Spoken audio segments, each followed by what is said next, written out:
They kicked me out of the family chat. No warning, no explanation, just a message saying, "Andrea, it's better if you step away." I stared at the screen, my heart pounding so loud I could barely breathe. My own parents had typed those words. And what came next from my aunt changed everything. Before we go deeper, hit subscribe, drop a like, and share this video. Because trust me, this story will make you question what family really means. I tried to laugh it off at first, pretending it didn't hurt. But when I scrolled up, I saw the rest of their messages, each one worse than the last. She's a failure. She's jealous. She'll never make it without us. They didn't even realize I could still see the chat for a few seconds before they removed me. My hands shook as I read every cruel word. It wasn't the first time, though. My family had always treated me like the disappointment, the one who never lived up. My cousins had their dream jobs, my sister just got engaged, and me? I was the girl who quit her corporate job to waste time on some startup. They loved reminding me how stupid that decision was. But that day, something snapped. My aunt, yes, the same one who never spoke much, typed a single line that froze everyone in silence. Maybe Andrea doesn't need this group. Maybe we'll need her soon. The group went quiet. No one replied. Not my mom, not my dad, not even my perfect sister. And that's when I realized my aunt knew something they didn't, something that could flip everything. The silence in the group chat felt heavier than any insult they'd ever thrown at me. My mom quickly changed the topic, pretending my aunt hadn't said anything. But I couldn't stop thinking about that line. Maybe we'll need her soon. What did she mean? For days I couldn't focus. Every time I opened my laptop to work on my small tech startup, the one everyone mocked, I'd hear their voices in my head. It's not real work. Nobody's going to buy your useless app. You should have stayed in that boring office job. But my aunt's message kept echoing, almost like a warning, or maybe a promise. Then one night I got a call from her. I almost didn't answer. "Andrea," she said, her voice trembling. "Don't tell anyone I called. But you should know something. Your father's been bragging about an investment deal. He plans to use your app's name to get investors' attention." I froze. "What? He doesn't even understand what I built." "I know," she said, "but he's lying to people. He's saying he helped you build it. You need to protect yourself." My chest tightened. This was beyond betrayal, it was theft. My own father, the man who called me a failure, was using my hard work for his reputation.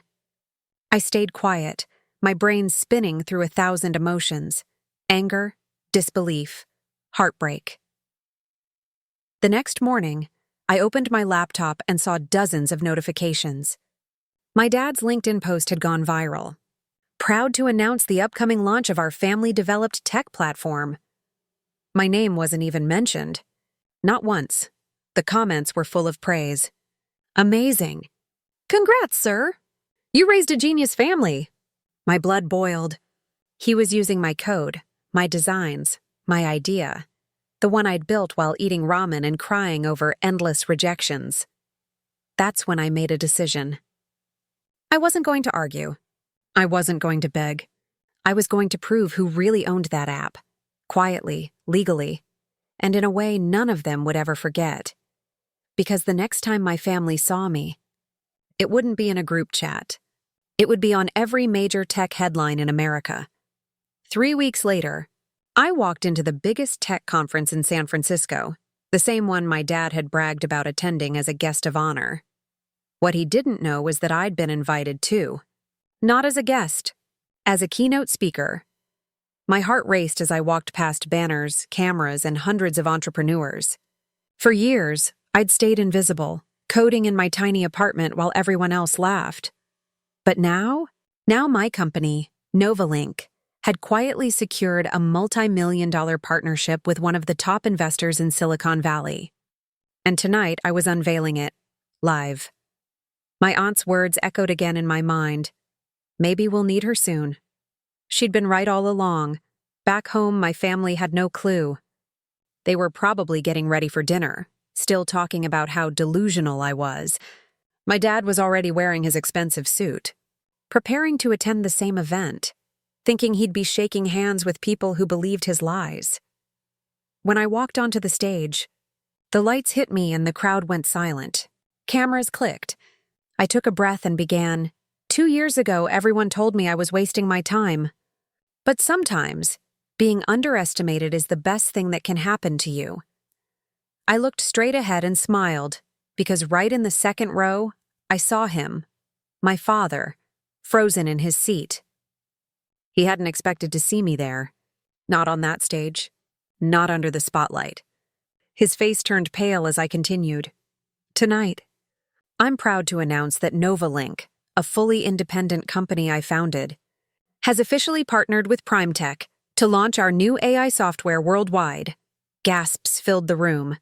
My father's mouth opened slightly, his hand gripping the edge of his seat.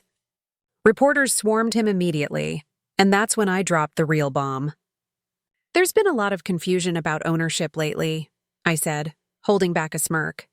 So, for the record, Novalink has always been my solo project. I've never taken a single dollar from my family. Every line of code, every investor, every deal, it's all mine. The audience erupted in applause. Flashlights burst like fireworks. My father's reputation, built on lies, was crumbling in front of hundreds of witnesses. But I wasn't done. I still had one final move, one that would make everyone in that family think twice before ever mocking me again. The crowd's applause echoed like thunder, but all I could hear was the pounding of my heart. My father was still sitting there, frozen, pretending to clap, pretending not to know me, pretending everything was fine. But I could see the panic in his eyes. That same man who once said, "You'll never amount to anything without us," was now realizing he didn't just lose control, he lost the story. After the event, reporters surrounded me, flashing lights in every direction. "Andrea, how did you come up with Novalink? Is it true your family supported you?" I smiled politely. "No," I said softly but firmly. "My family didn't believe in me. They told me to step away. And honestly, I'm glad they did. It gave me space to build everything they said I couldn't." That quote went viral overnight. Every major blog, every business page, every trending thread had my name plastered across it. Andrea Davis, the girl who turned rejection into $1 million empire.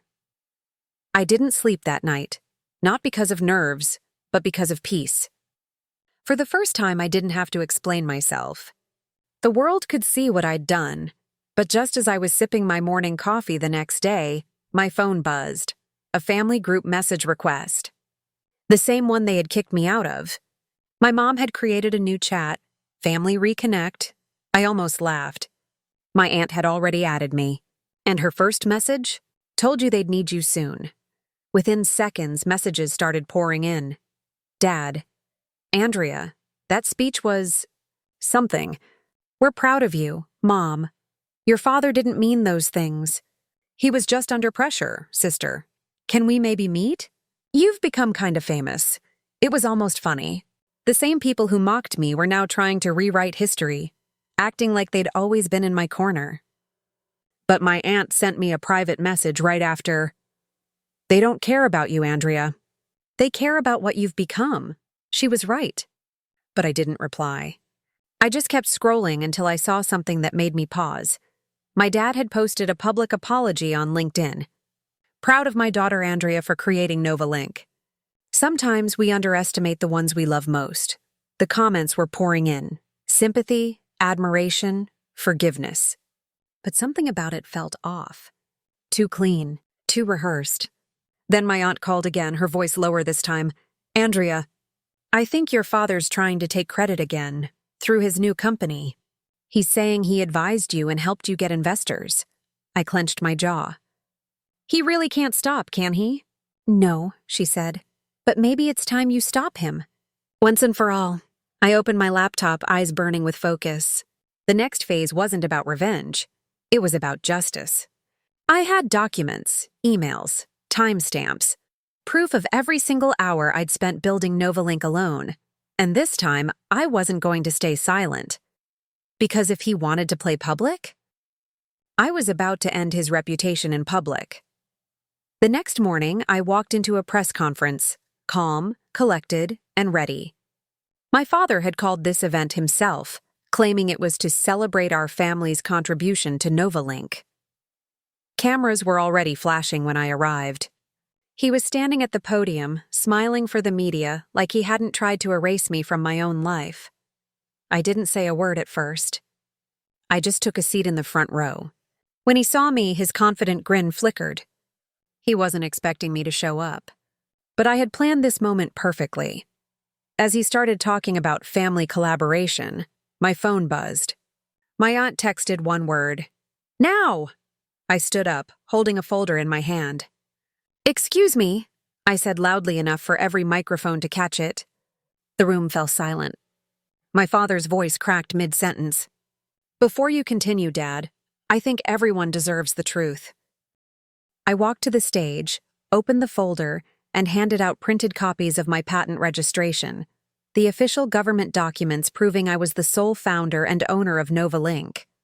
Every piece of code, every design, every investor, I said steadily, was built and signed by me alone. "Here's the proof." The reporters surged forward, snapping photos, shouting questions. My father froze, color draining from his face. I could see the exact moment he realized the empire of lies he'd built was about to collapse, and there was nothing he could do to stop it. One journalist asked, "Mr. Davis, did you really claim to have co-founded your daughter's company?" He opened his mouth, but no words came out. Just silence. I took the mic again. When my parents told me to step away, I did. But what they didn't realize was that stepping away gave me the strength to build something they could never control. The room exploded in applause. Reporters clapped. Some people even stood up. My aunt smiled from the corner, tears in her eyes. My father quietly walked off the stage, unable to face the truth any longer. That night, every news outlet ran the story. Daughter exposes family's lies on live TV, proves ownership of 40 Maldoor's startup. My inbox overflowed with partnership offers, speaking invitations, and thousands of messages from people saying my story inspired them to stop letting others define their worth. Later that week, my aunt came over. She hugged me tightly and whispered, "You didn't just win, Andrea. You broke the cycle." I smiled, finally feeling the weight lift off my chest. "Yeah," I said softly, "and I didn't even have to fight them. I just outgrew them." Outside my window, city lights sparkled against the night sky, the same city where everyone once told me I'd fail. But this time, I wasn't the girl they laughed at. I was the woman who built her own empire from their rejection. And as I looked at my phone, full of unread messages from the same family that once kicked me out, I turned it off, smiling. Because now, I was the one who stepped away by choice, and they would never see that coming.